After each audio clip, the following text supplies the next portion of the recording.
If you're having issues with your electronic drum set where you hit one pad and mysteriously the pad above it keeps accidentally triggering, that's called CrossTalk, and here's how to fix it.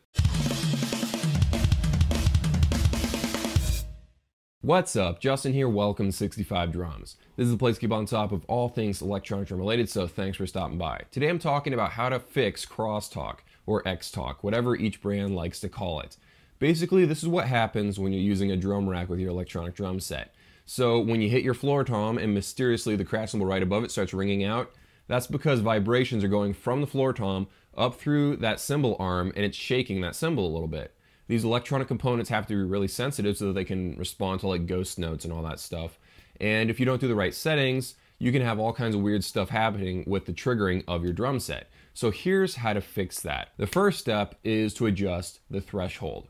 Threshold is a setting in your drum module where you tell your drum module to ignore signals coming from a certain pad. So if we take that cymbal example where I'm hitting the floor tom and the cymbal keeps triggering accidentally, the way to fix that, one of the ways, is to go increase the threshold setting in your drum module up a couple of notches. It's a setting telling your drum module to ignore signals coming from a certain pad until you hit it at a certain velocity, a certain strength. So basically on a scale of 1 to 30, if you set it to threshold 5, it means ignore those really soft hits until he hits it at a velocity of 5. That's kind of like a way to understand what threshold is. So you can go bump that up on any pad that's giving you issues, especially with something like a crash cymbal. Unless you're doing a lot of really soft rolls, it doesn't matter if you crank up the threshold a little bit because a lot of times you're just going to be hitting it with all of your might anyway. Something like a snare, you don't want to be messing around too much with threshold because you want it to pick up a lot of those, really soft buzz rolls. So another setting that you can do, the second one, is called Xtalk. On the Roland TD30, this is how it works. When you go to the Xtalk section, you're going to hit the pad that's giving you the issues.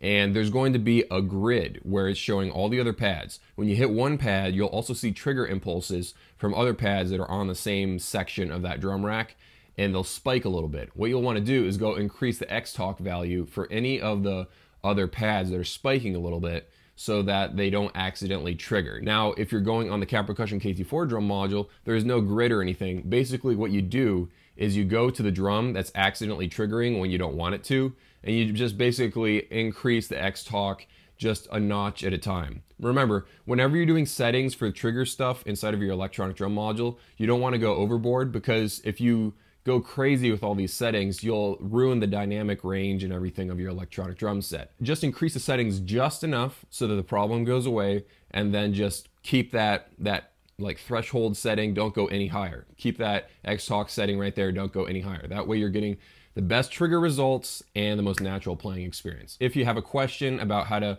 get certain things working in your electronic drum module, leave those down in the comments below. I might make them into a video. Hope you enjoyed. See you in a few.